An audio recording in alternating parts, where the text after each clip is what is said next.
आपने ये सुना ही होगा, अगर आप 15,000 रुपये की एसआईपी करें और आपको 15% रिटर्न्स मिले तो 15 साल बाद आपके पास जमा होंगे 1 करोड़ रुपए। देखने में ये एसआईपी रूल सिंपल ज़रूर लगता है, पर रियल लाइफ में इन्वेस्टिंग इतनी स्मूथ नहीं होती।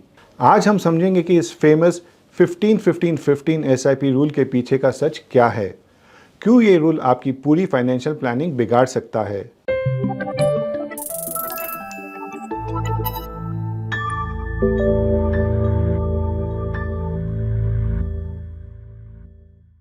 Hello and welcome to ET Money Hindi. आज के वीडियो में हम इस रूल को डिटेल में डिकोड करेंगे और देखेंगे कि कौन से फैक्टर्स इसे मिसलीडिंग बना देते हैं। और अगर आपका गोल है कि 1 करोड़ जमा करना अगले 15 साल में, तो आप ये प्रैक्टिकली कैसे कर सकते हैं। क्या स्मॉल कैप फंड में इन्वेस्ट करके आप ये 1 करोड़ का टारगेट अचीव कर सकते हो? ये जानने के लिए हमने 20 साल का डेटा एनालाइज किया है, तो इस वीडियो को एंड तक ज़रूर देखिए। लेकिन आगे बढ़ने से पहले एक इम्पॉर्टेंट बात, हमें कुछ फेक अकाउंट्स और ग्रुप्स मिल रहे हैं जो ईटी मनी के नाम से व्हाट्सएप, ट्विटर और दूसरे सोशल मीडिया प्लेटफॉर्म पर लोगों को मिसलीड कर रहे हैं। आप अपने स्क्रीन पर इन फेक ग्रुप का कुछ स्क्रीनशॉट्स देख सकते हो। अगर आपको कभी ऐसे सस्पिशियस ग्रुप या एक्टिविटी दिखे तो तुरंत रिपोर्ट करें ऑन fraudalert@etmoney.com। आपकी सेफ्टी के लिए हमने ऑफिशियल और वेरीफाइड लिंक्स नीचे डिस्क्रिप्शन में दे रखे हैं। तो चलिए अब वीडियो शुरू करते हैं।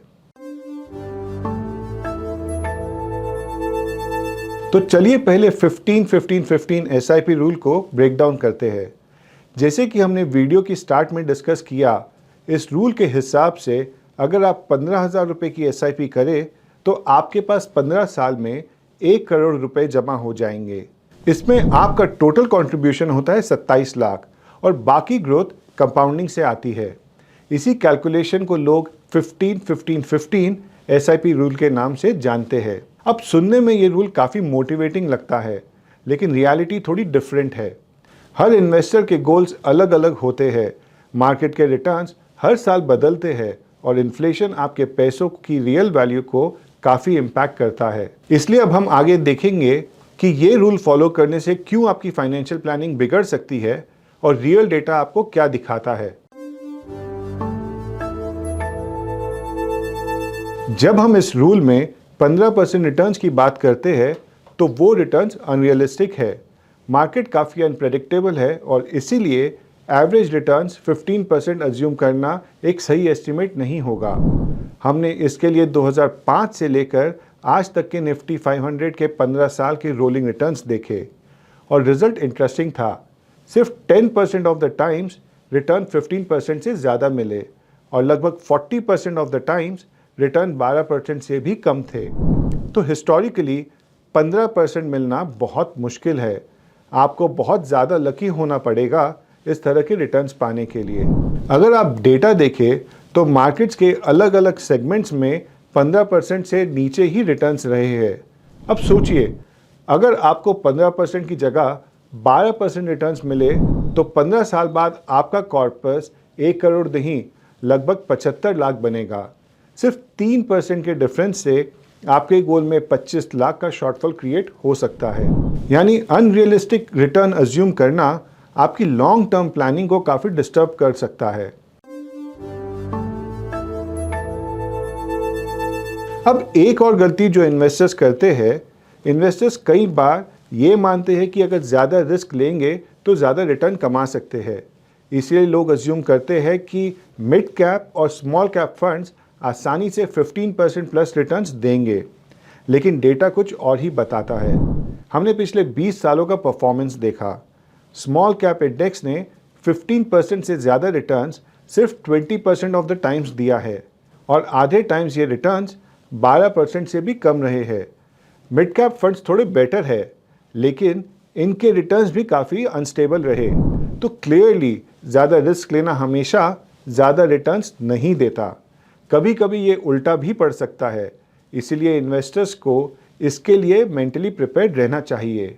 अब बात करते हैं तीसरी जो बड़ी प्रॉब्लम है इस रूल के साथ, लेकिन उससे पहले अगर आपको हमारी वीडियोस हेल्पफुल लग रही है तो इसे लाइक ज़रूर कीजिए और अगर अभी तक आपने हमारा चैनल सब्सक्राइब नहीं किया है तो इसे सब्सक्राइब भी ज़रूर कीजिए।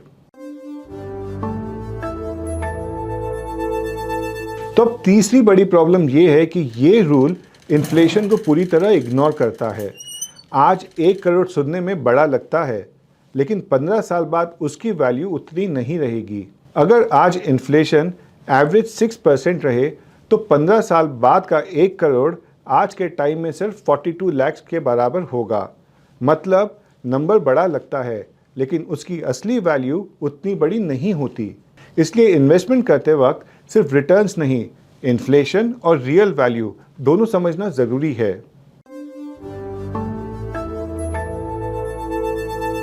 कोई भी इन्वेस्टिंग रूल एक गाइड की तरह होता है, उन पर आप 100% कभी भी रिलाई नहीं कर सकते। और ऐसा भी नहीं है कि आप जितना ज़्यादा समय के लिए इन्वेस्ट करोगे उतने अच्छे रिटर्न्स आपको मिल सकते हैं। फॉर एग्जाम्पल, मान लीजिए अगर आपने BSE सेंसेक्स में 1 जनवरी 1994 को SIP स्टार्ट की होती तो 9 साल तक आपको कोई रिटर्न्स नहीं मिलते और 15 साल के बाद भी आपके रिटर्न्स 10% के नीचे ही होते। इसीलिए इन्वेस्ट करते समय सिर्फ अपने रिटर्न्स पर आप डिपेंड नहीं कर सकते। अगर आपका टारगेट है कि 1 करोड़ रुपए 15 साल में जमा करना, तो आप अपना थोड़ा इन्वेस्टमेंट अमाउंट भी बढ़ा सकते हो।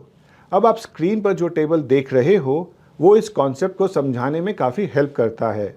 हमने ये 2 बातें तो ऑलरेडी डिस्कस कर ली है। अगर आप 15,000 महीना इन्वेस्ट करें तो 15% रिटर्न मिलने पे 15 साल बाद आपके पास लगभग जमा हो जाएंगे 92.5 लाख। दूसरा, अगर रियलिटी में रिटर्न्स 12% मिलता है तो वही कॉर्पस 75.69 लाख तक रह जाता है। अब तीसरा केस भी देख लेते हैं।